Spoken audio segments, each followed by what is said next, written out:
What's up, guys?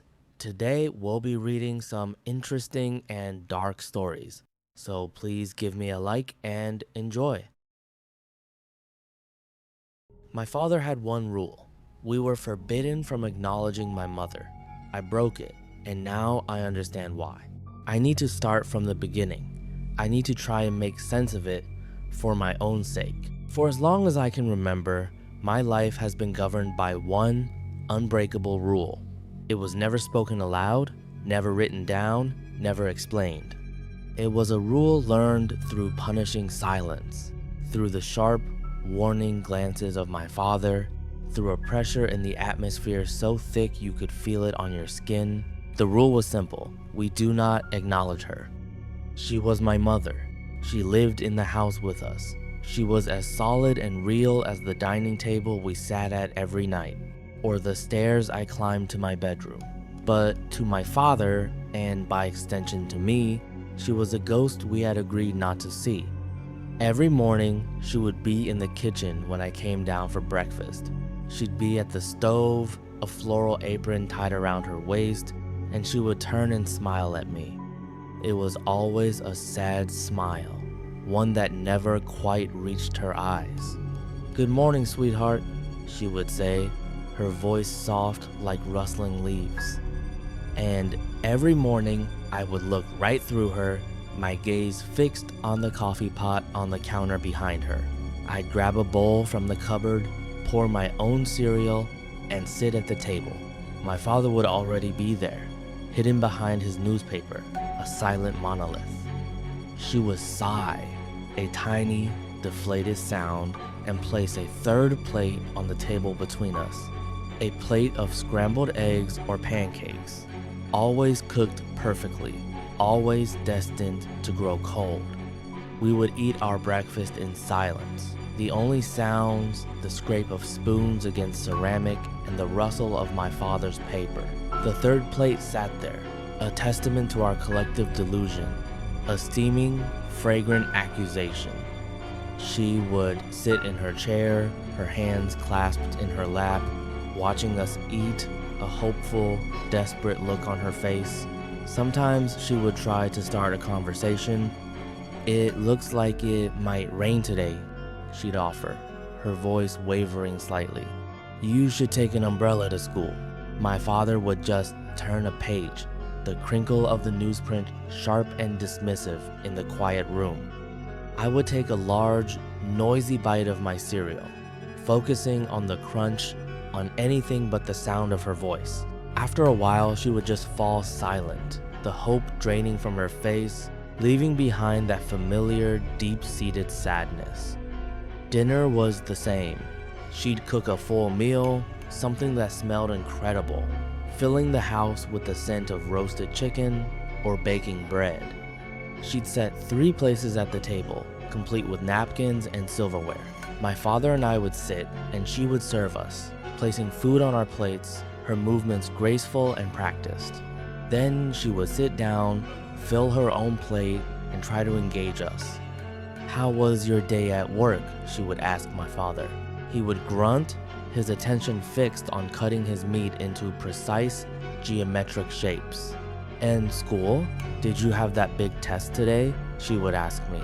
I would mumble something non-committal, my eyes glued to my plate, shoveling food into my mouth to avoid having to speak. The charade was suffocating. It was a constant, exhausting performance. Every single day was a rehearsal and a live show of pretending this woman, my own mother, did not exist.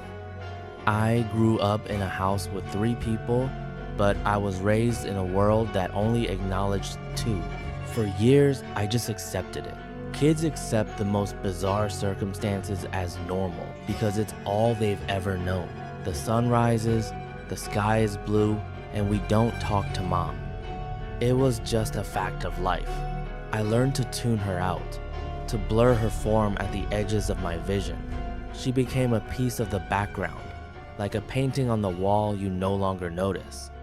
But as I got older, moving into my late teens and then my early 20s, the acceptance began to curdle into something else. First, it was confusion, then a deep, gnawing guilt. I started to really look at her. I saw the fine lines of sorrow etched around her eyes. I saw the way her shoulders slumped when we ignored her, the way she would sometimes touch the back of my father's chair as she passed, a longing for contact that was never returned. I saw a woman who was profoundly, devastatingly lonely, trapped in her own home. My perception of my father shifted too. The silent, stoic man I had once seen as a protector started to look like a tyrant. His rule was strange, cruel. It was a calculated, daily act of emotional violence. What had she done to deserve this? Had she had an affair? Had she done something unforgivable that I was too young to remember? Whatever it was, this punishment seemed monstrously out of proportion. It was a cold, quiet form of torture, and he had made me his accomplice. The resentment built slowly, a pressure behind my ribs. I started having trouble sleeping. I'd lie in bed and hear the faint sounds of her weeping from their bedroom. It was a soft, muffled sound, the kind of crying you do when you're trying not to wake anyone, and it broke my heart. How could my father lie beside her every night, hear that, and do nothing? What kind of man was he? I began to see his actions as a grotesque form of misogyny, an exertion of absolute control. He had erased her. He had stripped her of her voice, her presence, her very existence within the family she had built. And I had helped him. Every silent breakfast, every ignored question, I was tightening the screws. The breaking point came last Tuesday. It was a miserable, rainy day, the kind that makes the whole world feel gray and damp. I was in the living room, trying to read, but the words just swam on the page. She came in and stood by the window, watching the rain streak down the glass. She wasn't trying to talk to me. She was just standing there, looking out at the world she was a part of, but couldn't seem to touch. She started humming, a simple, sad little lullaby. It was a melody that felt vaguely familiar, like a half-remembered dream. I felt a lump form in my throat. I watched her reflection in the dark window pane, a translucent figure against the storm-tossed trees outside. Her shoulders were shaking almost imperceptibly. She was crying again, silently. Something inside me snapped. Years of pent-up guilt, of quiet rebellion, of love for this woman I wasn't allowed to know. All of it came rushing to the surface. It was wrong. This whole thing, this whole life, was fundamentally, grotesquely wrong. I couldn't be a part of it anymore. I waited. I waited until I heard my father's car pull out of the driveway for his weekly trip to the hardware store. It was a ritual for him. Every Tuesday evening, a couple of hours to himself. The house fell into a new kind of silence, one that wasn't enforced but was simply empty. Except it wasn't empty. She was still there. I found her in the kitchen, washing the dinner dishes, her back to me. My heart was hammering against my ribs so hard I felt like she must be able to hear it. My mouth was dry. It felt like I was about to break a law of physics, like the universe itself might fracture if I spoke. I took a deep breath. Mom? The word felt alien in my mouth, heavy and clumsy.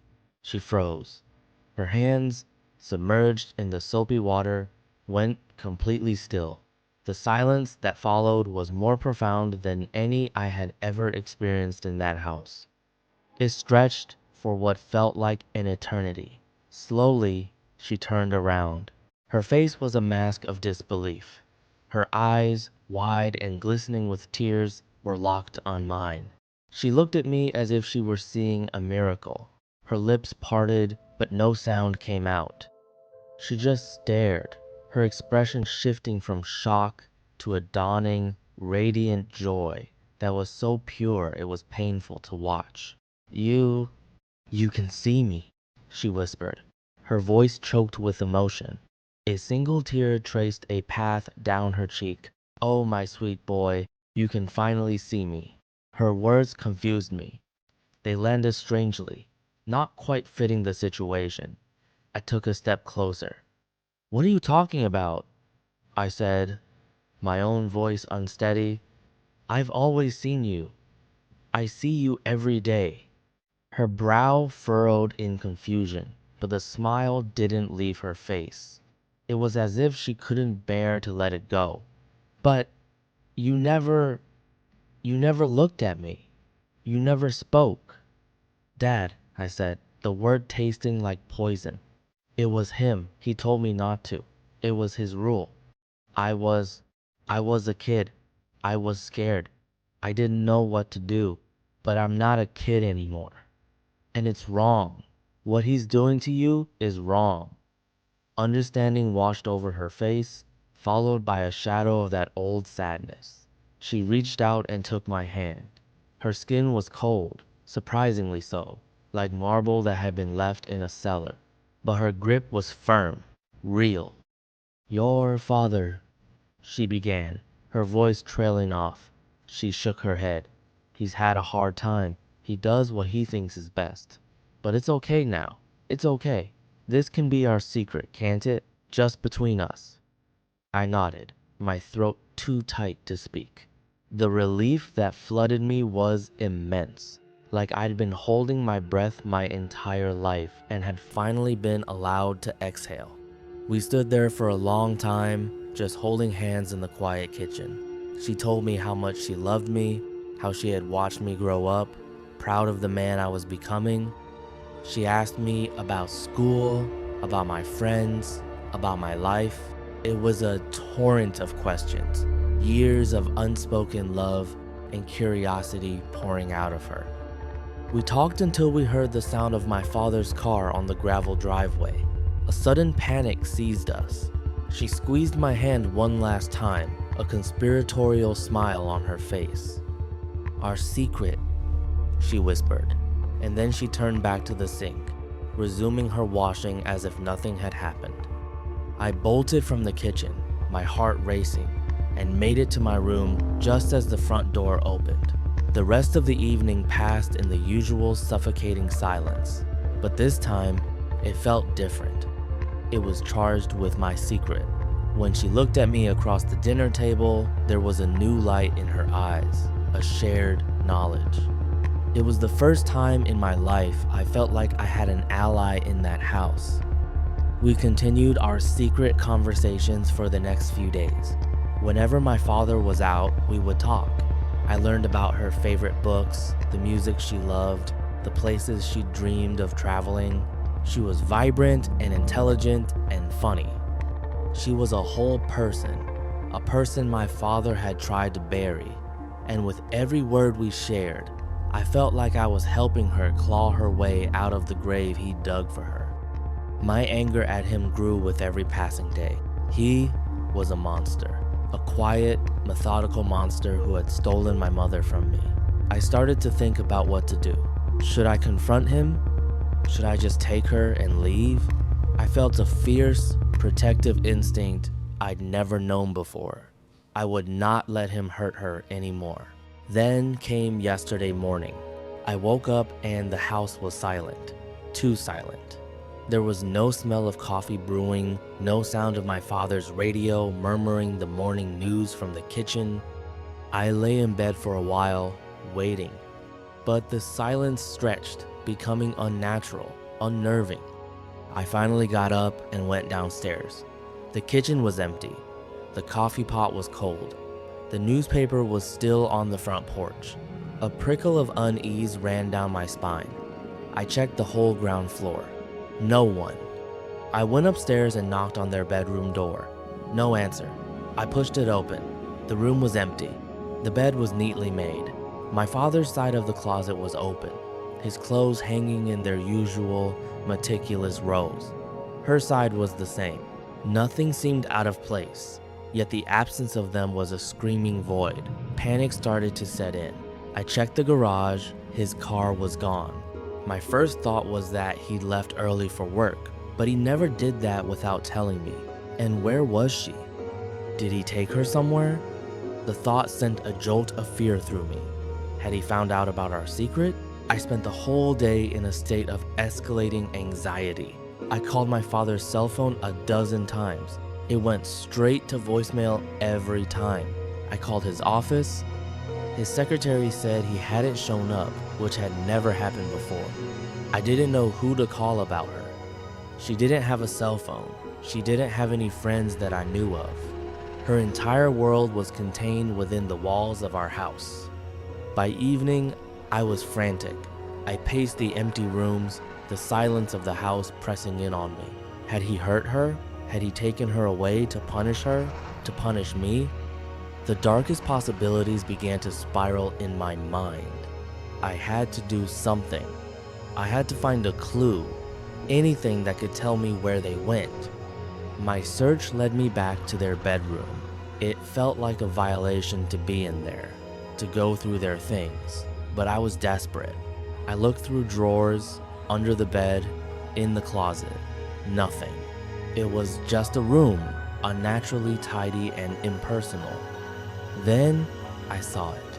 On the floor of my father's closet, tucked behind a row of shoes, was a small wooden chest. I'd never seen it before. It was unlocked. My hands trembled as I lifted the lid. Inside were journals, a stack of them, all identical black leather-bound notebooks, the kind my father used for work. I pulled out the one on top. His neat, precise handwriting filled the page.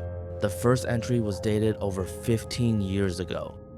I sat on the edge of their bed, the scent of his cologne still faint on the pillows, and I began to read.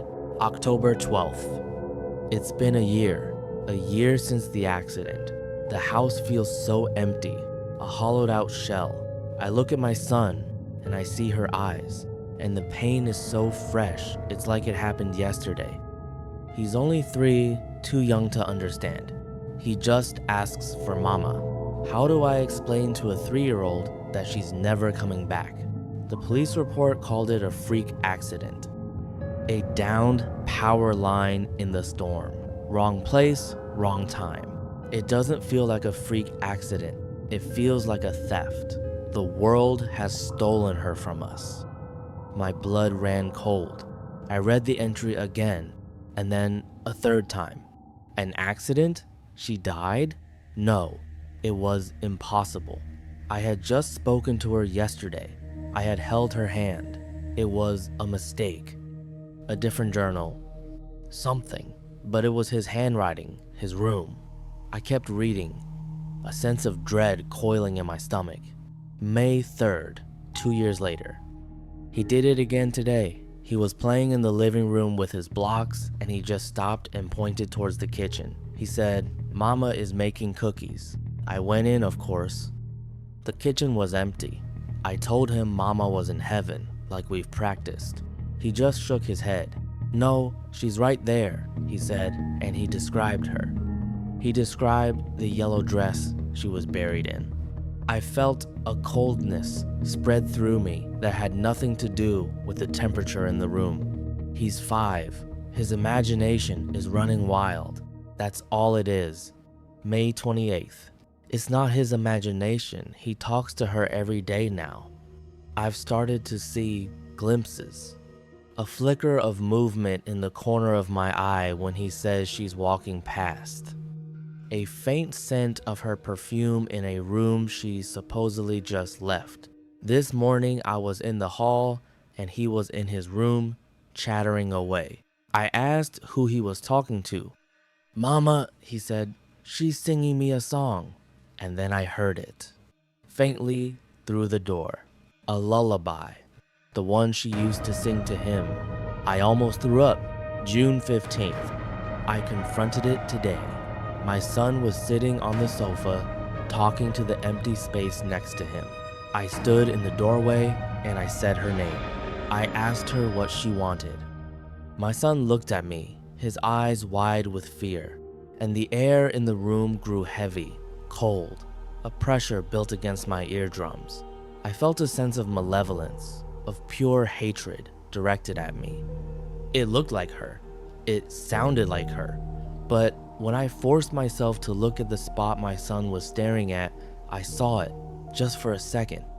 The shape of her was there, but the eyes were black pits, empty and ancient and wrong. This thing is not my wife. My wife is gone. This is something else, a parasite wearing her memory.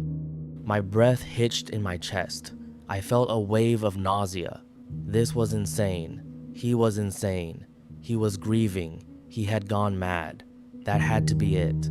I gripped the journal tighter, my knuckles white. July 1st. I've tried everything. Priests, mediums, paranormal investigators. They either think I'm crazy or they leave the house pale and shaken, telling me they can't help me. One of them told me it's a mimic, a shade. He said it's drawn to the grief, to my son's energy, and it seems it will never leave us. Even if we left this place, it will just follows. He said the worst thing we can do is give it what it wants. Acknowledgement. Attention is sustenance. Recognition is power. If we feed it, it will grow stronger. It will latch onto him. It will consume him. So I have a plan. It's a terrible, cruel plan. It will make my son hate me. It will make me a monster in his eyes.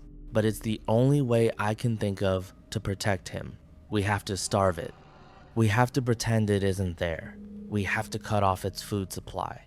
We will not look at it. We will not speak to it. We will not acknowledge its existence. We will live in a house with a ghost and pretend we are alone.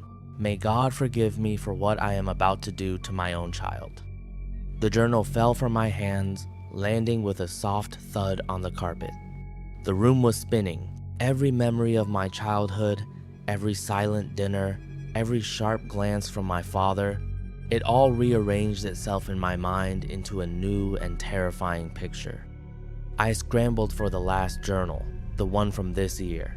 My hands were shaking so violently I could barely turn the pages. I found an entry from last week, Tuesday. He spoke to it tonight. I knew it was coming. I've seen the way he's been looking at it lately. The guilt in his eyes. He thinks I'm the villain. I suppose I am.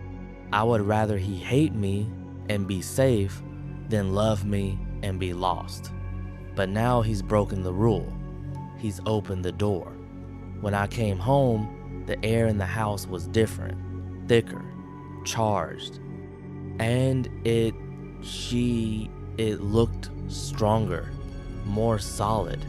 The sadness in its eyes has been replaced by something else. Triumph. I have to end this.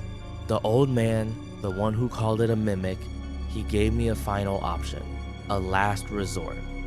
He said if it ever got a true foothold, if it ever fed enough to become fully anchored here, there was a ritual, a way to bind it, but it requires a sacrifice, a trade, an anchor for an anchor.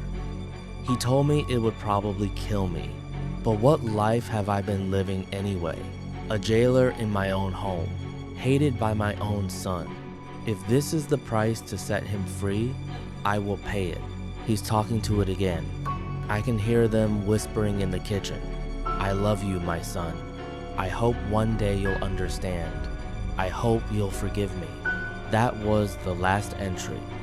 So his disappearance and the car being gone. He went to perform the ritual to sacrifice himself, to save me from the thing he said it took my mother for him. My blood turned to ice water. I thought of her hand in mine, how cold her skin was. I thought of her words, "You can finally see me," as if my sight was something to be earned. I thought of her triumphant eyes across the dinner table, and then I heard it. A soft, sweet sound from the bottom of the stairs, humming. That strange little tune she was humming by the window. A floorboard creaked in the hall downstairs. Then another. I scrambled off the bed, my body acting on pure instinct, and threw the lock on the bedroom door. The click sounded deafeningly loud in the silence. I backed away from the door, my heart trying to beat its way out of my chest. My eyes darted around the room, looking for an escape that wasn't there. The window was 2 stories up. Her footsteps were on the stairs now, slow, deliberate. Not the light, almost soundless way she used to move. These steps had weight. They had substance. She was stronger now. I had made her stronger. The humming stopped right outside the door. "Sweetheart?" Her voice. It was my mother's voice, but it was different. It was coated in a thick, cloying sweetness that made my skin crawl. "Are you in there?" I was so worried. I woke up and the house was empty. I pressed myself against the far wall, my hand over my mouth to stifle my own ragged breathing. "I talked to your father," she called through the door. The sound was so clear, it was like she was standing right next to me. He called. "He's so sorry, honey, for everything. He explained it all. He knows he was wrong to keep us apart." My mind screamed, "Liar, liar. He's gone. You know he's gone." "He said he just needs a few days to clear his head," the sweet voice continued. "But he gave us his blessing. He wants us to finally have time together. Just you and me. Isn't that wonderful?" Silence. I held my breath, praying she would think I wasn't here, that she would just go away. "I know you're in there, honey. I can feel you," she cooed.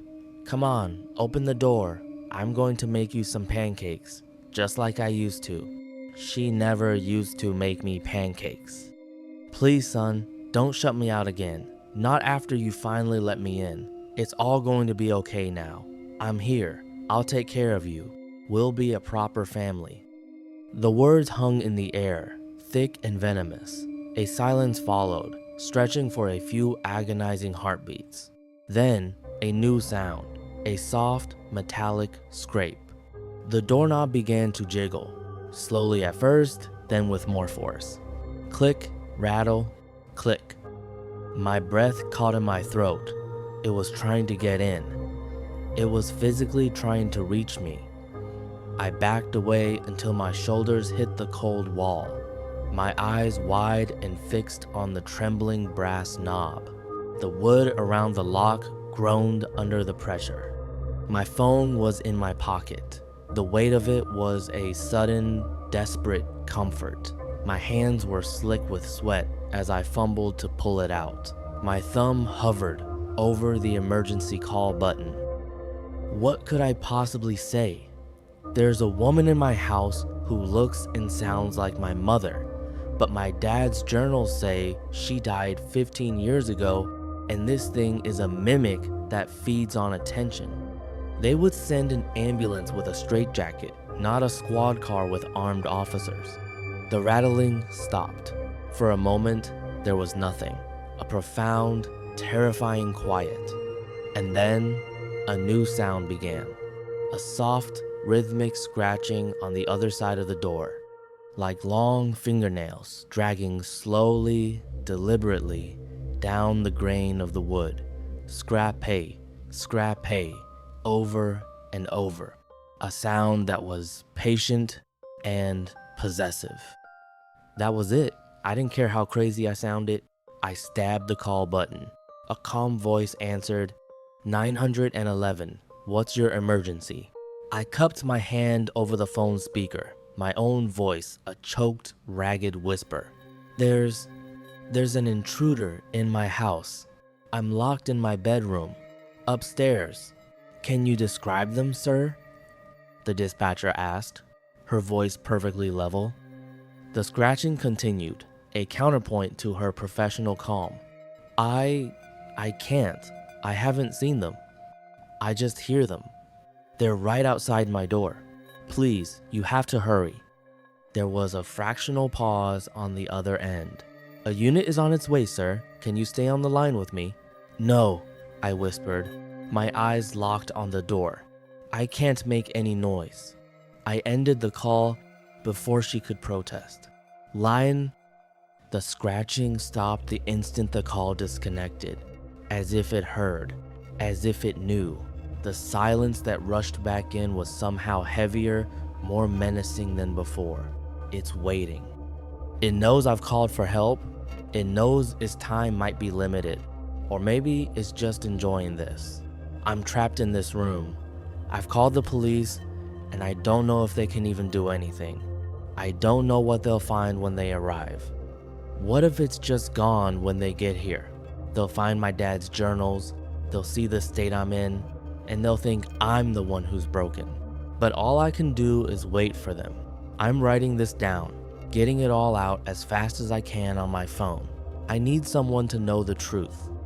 I need you to know what really happened, in case they don't believe me, in case something bad happens to me before they get here. I slept at my friend's house, and we weren't allowed to leave the bedroom. After 9 p.m., I soon found out why. We had been friends for 13 years, and in those years, I had not once slept at his house. So why the sudden invite? I asked. I settled the duffel on my shoulder, and he held the door. My parents are going out, he said, and the words came out of him in a rush. Figured it's about time you saw my humble abode. The house was not a humble abode. It was a great white clapboard house that stood on the land as if it had been there forever, and the town had grown around it. Old oaks stood guard over the grounds, and their shadows fell across the yard. Inside the house, there was a smell of old wood and polish, and something more besides, a smell like turned earth after a rain. His mother was a woman built of small bones, and she carried a frantic smile that did not touch her eyes. She moved about the dim rooms with a nervous energy, asking of drinks and of snacks. His father sat in a leather chair and he did not speak. He was a large man whose eyes were dark and still, and they followed us as we passed. I heard his mother whisper words to him, urgent and low, but I could not make them out. At 7 o'clock, his parents left. So, what's the plan? I asked. I dropped my bag on the floor of his room. The room was a small island of the ordinary in that house, with its posters and its rumpled bed and the console set before the television. It was the only place that did not feel as if it belonged to the dead. Pizza, video games, the usual, Leo said. He knelt and woke the machine. He moved with a forced calm, but I saw the cording in his neck. We ate the pizza and played the games, and for a time, I did not think of the house or of the silence that lay coiled in its other rooms. For a time, it was only the two of us and the sounds from the screen. Then, near to 9, he paused the game. "Hey man," he said. He would not look at me but worked the controller in his hands. "There's just one weird rule my parents have." "Weird rule?" "Yeah." He raised his head and his eyes were serious as a stone. "After 9 p.m., we have to be in here, in the bedroom, and we can't leave. Not for anything. Not for the bathroom, not for a drink, nothing. The door stays closed until sunrise." I stared at his face and looked for the jest that was not there. "You're kidding, right? What if I have to pee?" "Pee now," he said. His voice was flat. He gestured with his chin to an empty bottle on his desk. "And after 9, you use that." The laugh I had in my throat died there. "Dude, that's insane. Why?" He shrugged his shoulders, but the motion was counterfeit. "They're just super weird about security. Old house, you know? They think it's drafty." Drafty. I knew he was lying, I just didn't know why. Downstairs, a clock began to chime the hour and his head snapped toward the door. Bong, bong, bong. He was on his feet before the 9th bell had sounded its note. He crossed the room and closed the door. He slid a heavy bolt of steel into its housing, and the sound it made was final. "There," he said. A sweat had bloomed on his brow and he breathed out the word. "We're good." "Leo, what the hell is going on?" I demanded. "Nothing, man. Just a weird rule," he said. He would not look at the door. He turned up the sound of the game until it was a roar in that small room. But I did not see the game. I saw only the bolted door, and I felt a coldness take root in my gut. The house was quiet again, but it was not the same quiet. This was a listening quiet, a waiting quiet. And in the dark heart of that house, something waited, and we were locked in that room and waiting with it. An hour passed and there was no sound from the house. The fear went out of Leo slowly, and he played the game with a feigned calm that did not sit right on him. We played on in that silence, and a vexation grew in me at the foolishness of it all. You really need to tell your parents this is a certifiable way to raise a serial killer, I said. He gave back a fake smile. Tell me about it. Then came a sound from the rooms below. It was a soft and measured thumping on the boards of the main hall. What's that? I whispered. Leo played on. He stared at the screen and his fingers worked the buttons as if he did not hear. It's nothing. House settling. That's not the house settling, Leo. The sound ceased. In the quiet, I could hear the blood in my own ears. Then there came a new sound, which was a dragging sound, a scraping of some great weight across the wood floor beneath us, as of a heavy thing with broken feet. I muted the television. Okay, that's definitely not the house, I said. Leo set the controller down upon the carpet. His face was pale in the shifting light of the screen. Just ignore it, Liam, please. It goes away if you ignore it. What? What is it? What goes away? Before he could answer, it spoke. The voice came from the hallway, faint at first, on the other side of our door. Leo? Honey? I did not move. The voice was his mother's voice. Leo, sweetheart, your father and I came home early. I brought you boys some warm cookies. Open the door. I looked to Leo and saw a boy cast in tallow. He stared at the door as if it were the gate of hell itself, and he raised a trembling finger to his lips and shook his head. Leo, that's your mom, I whispered. Don't be silly, sweetie, we're inside, the voice said. It was just outside the door now. I just baked your favorites. Chocolate chip. They're getting cold. The scraping from below had stopped. There was only the sweet persuasion of that voice in the silent house. But the voice was wrong. There was a terrible perfection in its sound, like a memory of a voice and not the voice itself. Then came the knocking. It was a soft and wet sound on the far side of the door, as if a piece of meat were striking the wood. Leo? Liam? Are you boys all right in there? You're being awfully quiet. Leo, I mouthed, but no sound came. He sat upon the floor like a man made of stone, his eyes wide with a plea that had no words. He looked like something trapped. The knob of the door turned, once to the left and once to the right. Then it began to rattle in its fitting with a growing violence. Boys, this isn't funny, the voice said. The sweetness broke in it then, and it was replaced with a hard and ragged edge. Open the door.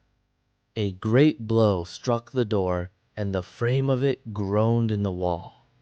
I scrambled away from it on my hands and feet until my back was against the far wall of the room. The voice changed. It spoke again, and the voice was a ruin, a low and guttural thing that gurgled in its throat. IKNOWYOUREINTHERE.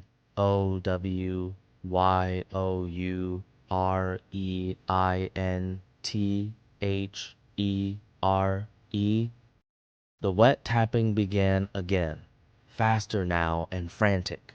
With it came a thin and keening whine, a sound like wind through a crack in the world. And from the dark gap beneath the door, a black and viscous fluid began to seep into the room. It was thick as oil, and it carried the smell of the grave, of wet soil, and of things that rot in the earth. Leo moved. He crawled to the bed and pulled the blankets over him and became a small and shuddering shape in the dim room. He had gone into his own darkness. On the other side of the door, the thing fell silent. I knew it was not gone. I knew that in my bones. It was there, in the darkness beyond the door, and it was waiting. I kept my back to the far wall and I watched the door. My breath was a small and panicked thing in my throat. On the bed, Leo was a trembling knot of blankets in fear. For me, this was a night's journey into that darkness. For him, it was the place he lived. A fool's curiosity, which has been my ruin more than once, warred with the terror. A need to see the shape of the thing that hunted us. A dreadful truth was better than not knowing. I went forward on my stockinged feet, and the old boards did not whisper. "Liam, no," came a voice from the bed, muffled by the cloth. Don't look." But I would look. I knelt upon the floor and the reek of the grave was stronger. I lowered my head to the cold brass of the keyhole. At first, there was only the dim hall and the moonlight that fell in a pale blade from the window at its end. Then it stepped into the narrow view. It was not a man, nor was it a beast.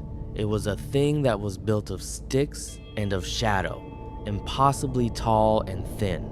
Its limbs were the limbs of a winter tree, and its body was a gyre of dust and night that had no true form. It wore his mother's floral apron, the cloth stretched over a hollow space where a chest should be. It wore his father's hunting cap set upon a head that was only a clot of moving dark. It had no face, only a void. In one of its twig-like hands, it held a picture I had seen on the wall, a portrait of the family. It held this picture before the void where its face should be, and it wore the smile of Leo's mother for its own. From its body, it put forth a long and blackened twig of an arm, and it tapped upon the door. Thump, thump, thump. I threw myself back from the door and clapped a hand to my mouth to keep the gorge from rising. My mind could not hold the shape of what I had seen. This was no creature that had entered the house. This was the house itself, a parasite that wore the stolen keepsakes of the dead or the soon-to-be dead for its raiment. From the door a new voice whispered, and the blood in me went to ice. "Liam, why are you hiding in there? Your mother is so worried about you." It was my own mother's voice, perfect. The voice she used when I was a child and sick with fever, the call to supper from a life I would not see again. A wave of homesickness and of horror washed over me, for I wanted to be home and I was not. And the thing in the hall gave a low chuckle that was the sound of dry leaves scuttling on a stone walk. It knew it had found the part of me that was soft. "Let me in, Liam," my mother's voice whispered, a sound of love and of poison. "I've come to take you home." I fell back to the wall and slid to the floor, and I felt the heat of shame in my thighs where my body had betrayed me. I looked at the trembling shape on the bed, the bottle he had offered. It had not been a joke. It had not been a rule, but a kindness, a tool for survival, for he knew all of it. The scraping began upon the door itself, a slow and patient sound as of a claw being sharpened upon the wood. All the while, it whispered my name in the voice of my mother, and it promised me an end to all this if I would but unlatch the door. The hours passed in that room, and the thing outside did not cease its siege. It spoke in the voices of the living and of those I could not know, a gallery of ghosts at the door. It offered warmth and food. It promised an end to the long night, and all the while it scraped at the wood with a patience that was a madness to hear. The fear had burned away in me and left a hard and bitter anger. I was angry at the thing in the hall and at the people who had built for it a cage and called it a home, and I was angry at the boy who hid in his blankets and would not speak. Hours passed. "Leo," I said. My voice was a dry croak in my throat. "Leo, wake up." A shape stirred in the bed. He looked out from the pale fortress of his sheets, and his eyes were raw with fear. "Is it gone?" he whispered. "No, it's not gone," I said. "I need to know what this is. Now, no more lies. What is that thing?" He flinched from the sound of my voice. He sat up in the bed and hugged his knees to his chest and would not look at me. "I don't know what it is," he mumbled to the door. "We just call it the Nightman. It's always been here, as long as my family has."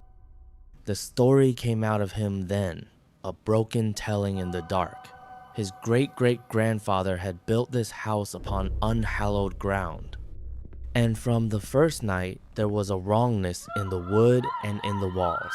A bargain had been struck in that time, an unspoken covenant with the darkness. The family would have the house by the light of day. But from 9 until the dawn, the house was given over to that other. "It gets lonely," Leo whispered. A tear cut a clean path through his face. "It likes to play. It mimics people. It uses things it finds to try and make a body for itself. The apron, the hat, the picture. But it's getting bolder," he said, and his voice trembled in the small room. "It used to just make noise. Now, it tries to get in. The rules were enough before. Stay in your room. Don't look. Don't listen. But now it wants more." He finally met my eyes, and I saw in them a guilt as deep and as cold as a well. It wants someone new.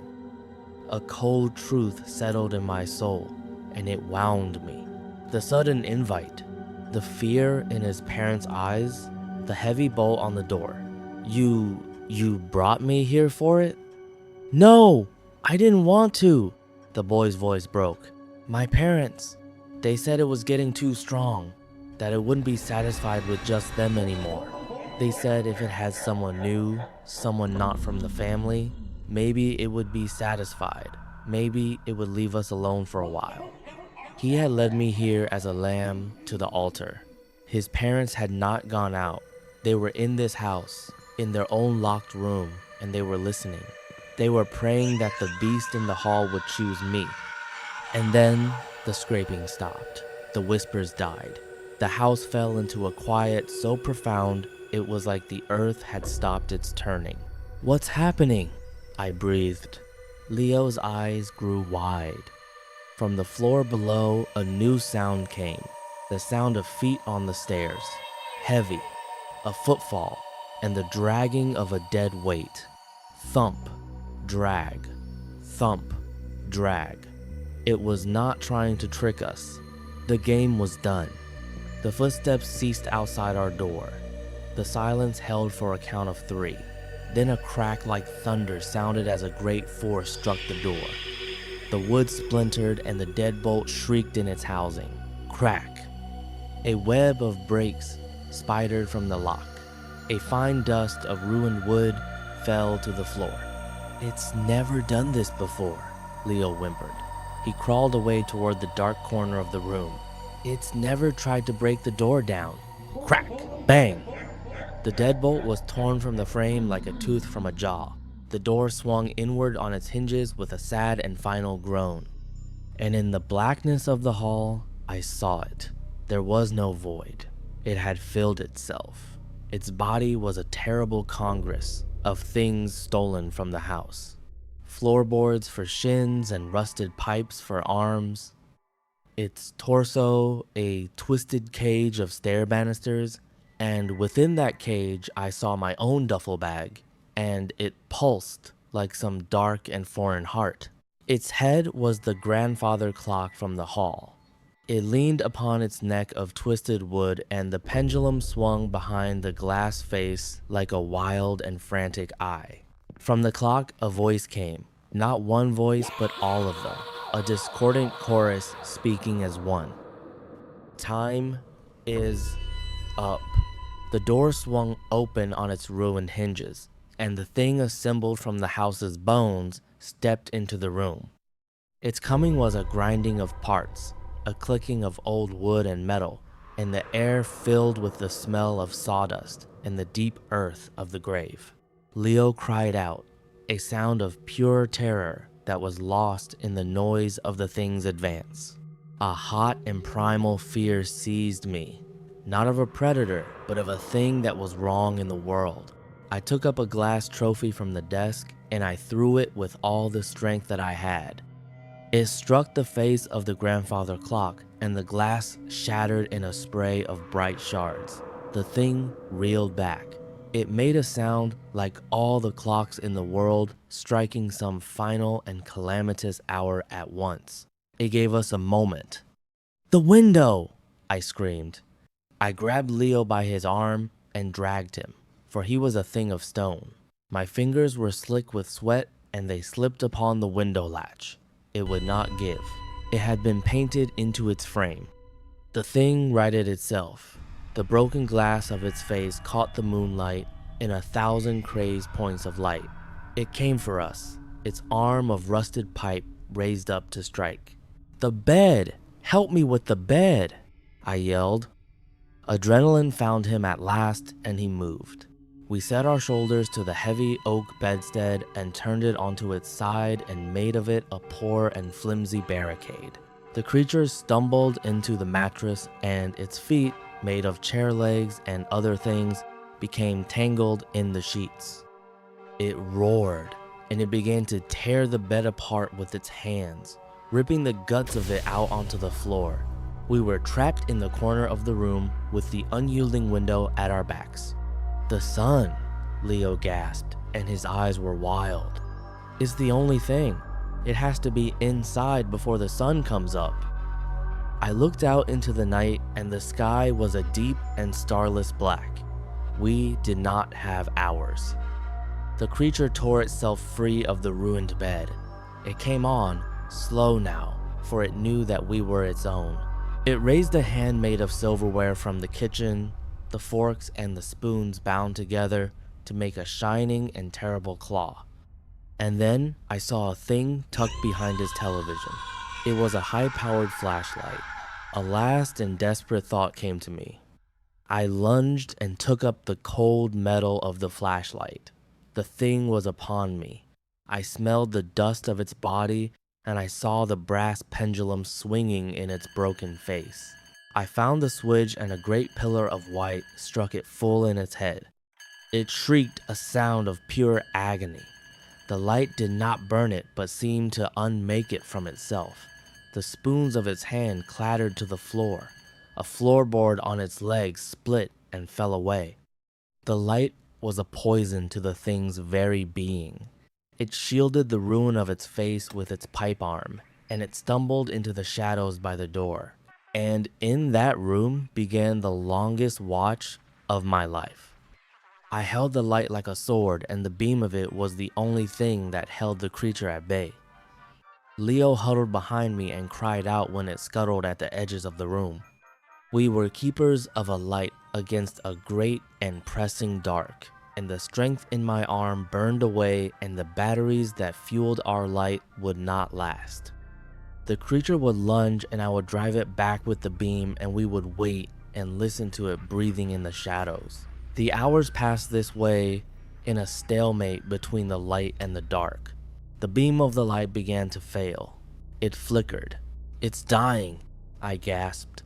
"Just a little longer," Leo urged, his eyes fixed upon the window. "Just a little longer." The creature knew. It gathered itself in the dark as the beam dimmed to a sad yellow glow, and with a final and triumphant roar, it charged. In that same moment, a pale gray line was drawn upon the black horizon. It was the first sign of dawn. The thing struck me, and the flashlight was knocked from my hand. I was on the floor and the monster stood over me, its clock face bent low, and I saw my own face reflected in the arc of the swinging pendulum. Then a single and pure ray of the morning sun pierced the window and touched the creature's back. It froze. A profound stillness came over it. Then it began to come apart. The clock head crumbled to a fine dust. The pipe arms fell from its shoulders and clattered on the floorboards. The banisters of its chest unwound. The stolen silver and the splintered wood and my own duffel bag all collapsed into a heap of simple things. In moments, all that was left was this pile of refuse and a thin layer of gray dust that smelled of the grave. The sun streamed through the window and filled the ruined room with light. I lay upon the floor and gasped for breath. Leo wept against the wall, a sound of relief and of terror. We had lived. There were footsteps in the hall, not of a monster, but of a man. The door to his parents' room opened. A moment later, they stood in our doorway. They did not look at the ruin of the room, nor at the pile of debris on the floor where the creature had been. They looked at me, and I saw on their faces not relief nor any gladness, but only a deep and bottomless disappointment. The horror was not ended. I knew then that the plan had failed. The sacrifice had not been made. The thing that was the house would be hungry when the sun fell again. I was the one who got away, and for this, they would never forgive me. That's all for today. Thanks to everyone who watched the video to the end.